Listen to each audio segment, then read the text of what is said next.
Good morning students. जैसा कि आपको पता है कि हमने लास्ट वाली वीडियो में ये टॉपिक किया था, ठीक है। तो आज हम क्या है, देखो जो हमारे डेरिवेशन और न्यूमेरिकल में भी यूज होंगे यहाँ से कुछ बातें तो मैं आपको भी बताने वाला हूँ, ठीक है। तो क्या है हमारा टॉपिक कि प्रत्यावर्ती धारा परिपथ में वोल्टेज V तथा धारा I के बीच कलांतर, ठीक है। मैंने आपको कलांतर बता दिया था कि जब कोई क्या है हमारी राशि, देखो हमारी तीन कंडीशनें होती है प्यारे बच्चों। ये हमारा फेजर आरेख कहलाता है, या हम इनको डायग्राम भी बोल देते हैं, या ये बोल देते हैं मतलब V और I के बीच ग्राफ, ठीक है। तो सबसे पहले मैं ये बनाता हूँ, और ये बनाने के साथ ही ये हो गई हमारा प्रत्यावर्ती वोल्टता के लिए, ठीक है। किसके लिए हो गई हमारी ये प्रत्यावर्ती वोल्टता के लिए।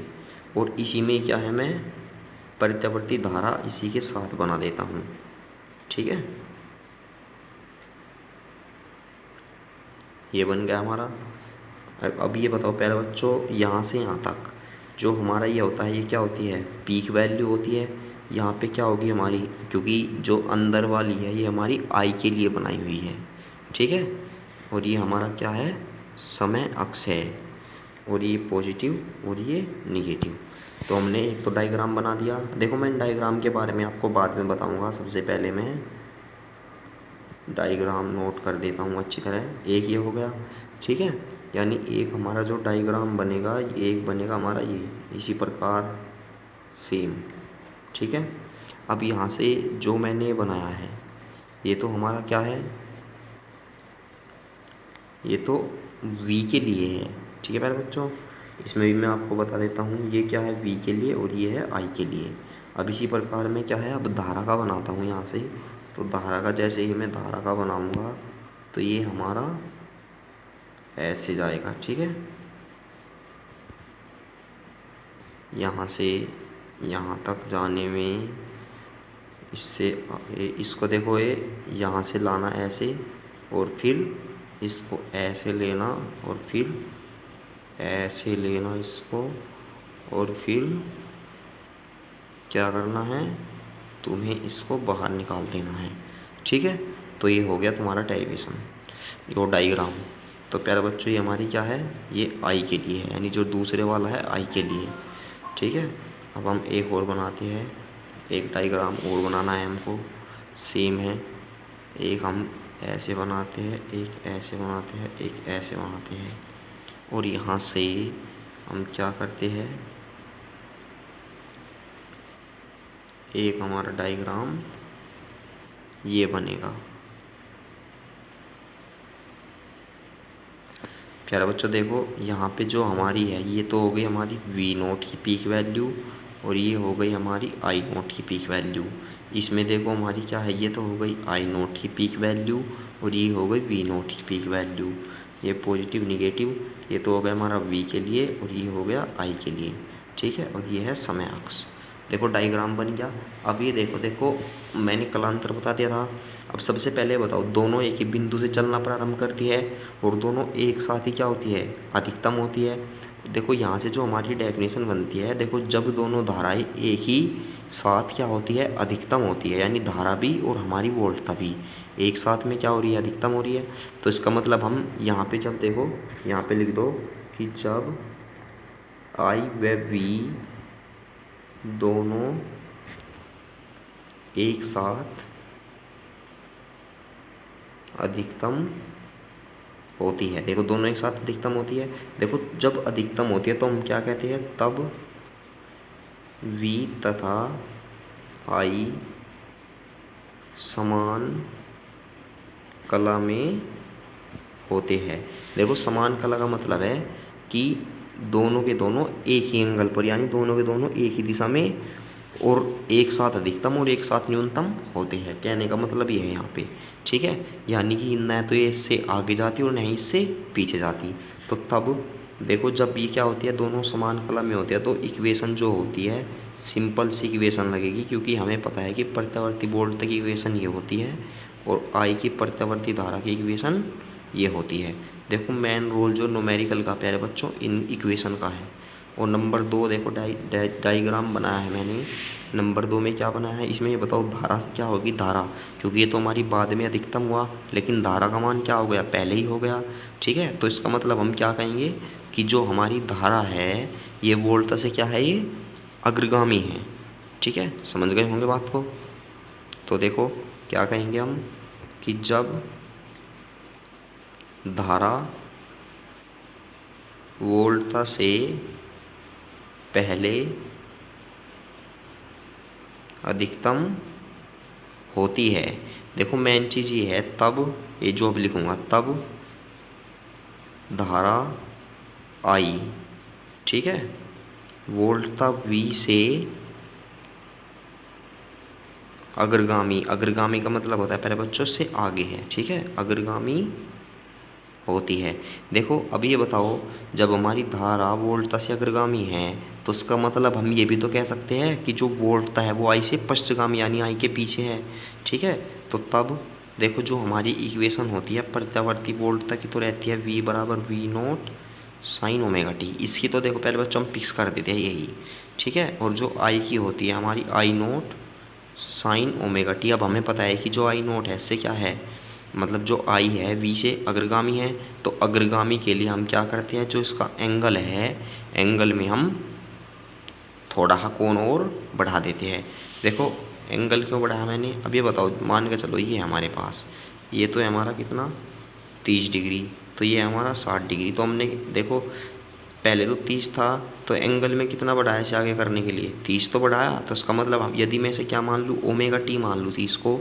ठीक है, तो इसमें हमने क्या बढ़ा, फाई एंगल बढ़ा दिया, तो इसलिए हमने एंगल में प्लस फाई कर दिया क्योंकि इससे अग्रगामी है। तो यहाँ से इक्वेशन नोट करना।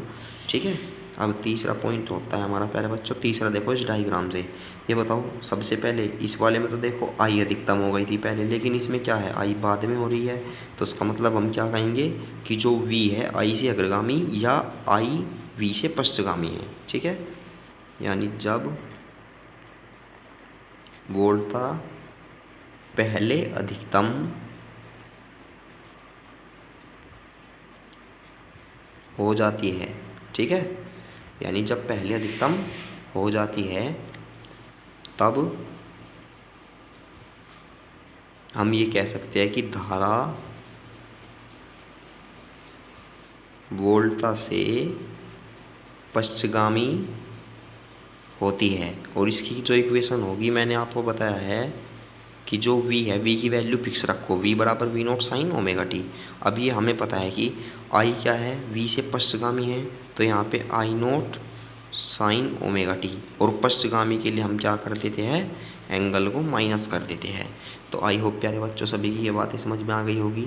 ठीक है, देखो समझाने का मोटो है हमारा कि ये कब अग्रगामी और पश्चगामी जो शब्द यूज हुए हैं, ठीक है, ये न्यूमेरिकल में भी यूज होंगे और डेरिवेशन में भी अहम रोल होगा इनका। ठीक है प्यारे बच्चों, आई होप ये बातें आपकी क्लियर हो गई होगी, इसको अच्छी तरह से नोट कर लेना, ये लो।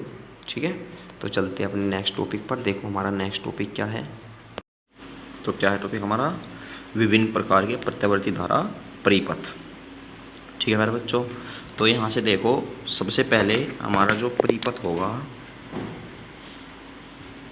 ये होगा कि जब परिपथ में शुद्ध प्रतिरोध R जुड़ा हो। ठीक है, देखो न्यूमेरिकल में आपको ये बोल देगा कि परिपथ में शुद्ध प्रतिरोध R जुड़ा है, तो आपको क्या करना है, सबसे पहले देखो डायग्राम वायग्राम कुछ नहीं बनाना आपको, केवल इसका आपको मैं यूज बताता हूँ न्यूमेरिकल में किस प्रकार होगा। ठीक है, ये हमारा देखो जो ये बना है मैंने, ये कहलाता है हमारा प्रत्यावर्ती धारा स्रोत। प्रत्यावर्ती धारा स्रोत का मतलब है कि इससे क्या है, हमारी प्रत्यावर्ती धारा प्रवाहित होगी, ये R जुड़ा है। ठीक है, तो सबसे पहले देखो एक इसका देखो डायग्राम, सबसे जो मेन है ये डायग्राम ही है, और देखो क्या है, ये हमारा हो गया। ठीक है, और अब तुम्हें एक बात ध्यान रखनी है, जो मेन है इसमें कि जब परिपथ में शुद्ध प्रतिरोध जुड़ा हो तो इसमें जो हमारी V है और I है दोनों क्या होते हैं, समान कला में होते हैं। देखो डायग्राम बनाना भी आ जाता है बोर्ड एग्जाम में, ठीक है। ये हो गया आई नोट, ये हो गया हमारा वी नोट, ठीक है। और सभी को पता होगा कि आई नोट और वी नोट क्या होते हैं हमारे, यानी कि पीक वैल्यू होती है शिखर मान, ठीक है। अब यहाँ से बताओ ये हमारी क्या है, अक्ष है। तुम बताओ इस अक्ष से ये दोनों के दोनों किस एंगल पर है, ओमेगा टी है। यानी इसका मतलब है कि दोनों क्या है, एक ही जो हमारी रेखा है ये एक ही इस पर है, ठीक है। तो यहाँ से हम ये कहते हैं कि जब, देखो ये तो हमने बोल दिया, ठीक है। मैं बोलते हैं कि जब हम एक प्रतिरोध को प्रत्यावर्ती धारा स्रोत से जोड़ते हैं तो जो हमारा प्रतिरोध है ये, ठीक है, प्रतिरोध के सिरों के बीच क्या उत्पन्न हो जाती है हमारी, प्रत्यावर्ती वोल्टता उत्पन्न हो जाती है, ठीक है प्यारे बच्चों। ये हो गई हमारी, और तब इसमें प्रत्यावर्ती वोल्टता, वो प्रत्यावर्ती यहाँ पे लिखो, प्रत्यावर्ती धारा प्रवाहित होने लगती है। तब देखो प्यारे बच्चों इसकी इक्वेशन में है ना, देखो जब परिपथ में शुद्ध प्रतिरोध जुड़ा हो, अब हमें पता है कि हमारी जो प्रत्यावर्ती वोल्ट तक इक्वेशन होती है V की, तो हम हमेशा यही लेंगे, ठीक है। जो परिवर्तन करेंगे हम I में करेंगे, तो I बराबर क्या होगा यहाँ पे, आई नोट साइन ओमेगा टी। देखो हमें पता है कि दोनों क्या है, एक ही कला में है, तो इसका मतलब दोनों के एंगल ओमेगा टी है। तो हमारी एक तो ये हो गई। तो यहाँ से देखो हमें क्या मिलता है, नोट करके लिखेंगे हम कि पर जब परिपथ में शुद्ध प्रतिरोध R, ये लिख रहे हैं ना, शुद्ध प्रतिरोध R जुड़ा हो, तब प्रत्यावर्ती वोल्टता तथा जो हमारी प्रत्यावर्ती धारा है, ठीक है प्यारे बच्चों, के बीच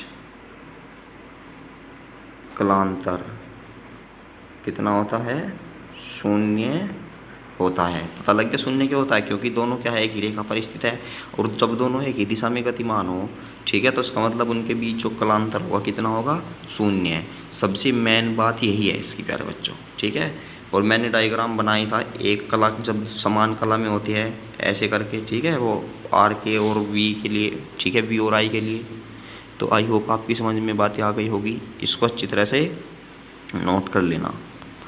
अब हम देखो दूसरे परिपथ में जाने से पहले कुछ आपकी डेफिनेशन लिखवाते हैं, ठीक है। सबसे पहले आपको डेफिनेशन करनी है,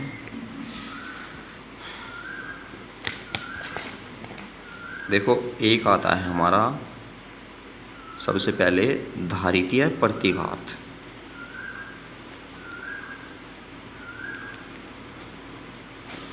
ठीक है। देखो धारितीय प्रतिघात क्या होता है प्यारे बच्चों, मैं आपको बता दूं, जब परिपथ में केवल, जैसे कि हमारा शुद्ध क्या है, शुद्ध प्रतिरोध जुड़ा हुआ है, तो इसी प्रकार जब परिपथ में केवल शुद्ध संधारित्र जुड़ा रहता है, ठीक है, और जो धारा के मान में रुकावट पैदा होगी वही हमारा क्या कहलाएगा, धारितीय प्रतिघात।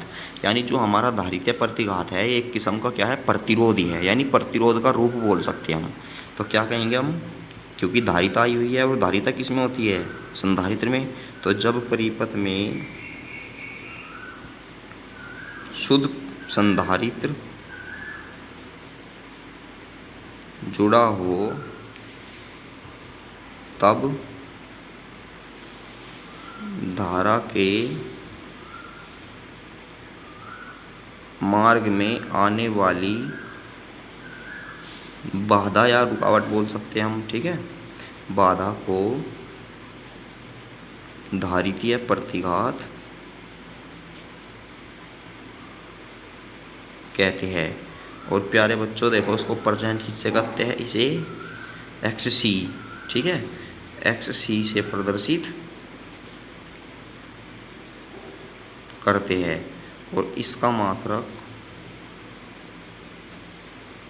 क्या होता है, ओम होता है।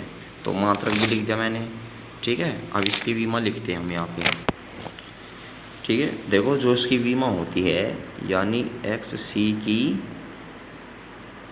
विमा, ठीक है, वो क्या होती है, जो हमारी प्रतिरोध की विमा होती है, प्रतिरोध आर की विमा के बराबर होती है।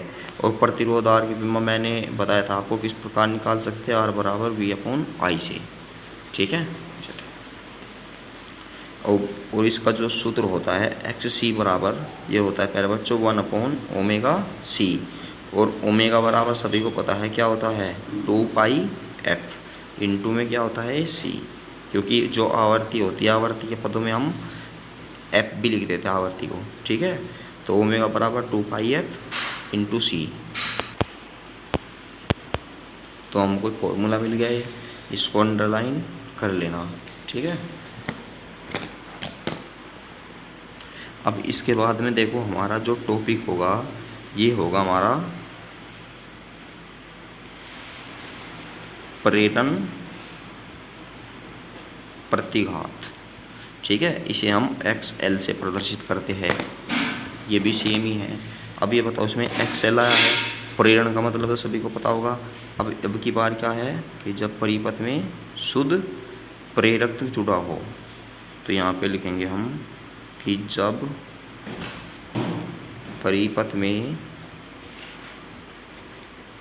केवल शुद्ध प्रतिरोध जुड़ा हो तो धारा के मार्ग में आने वाली बाधा को क्या बोलते हैं हम, प्रेरण प्रतिघात कहते हैं, ठीक है। और इसे एक्स एल से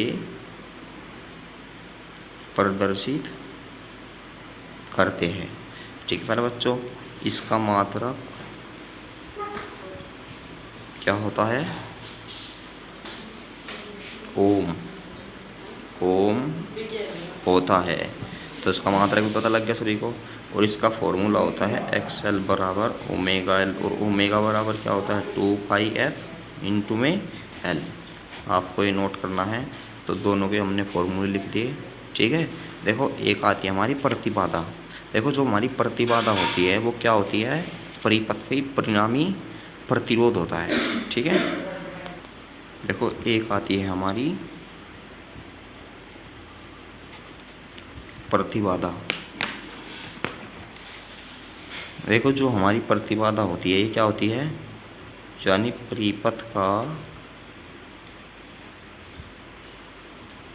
परिणामी प्रतिरोध प्रतिबाधा कहलाती है, ठीक है। और इसे जेड से प्रदर्शित करते हैं। तो ये हो गई हमारी प्रतिबाधा।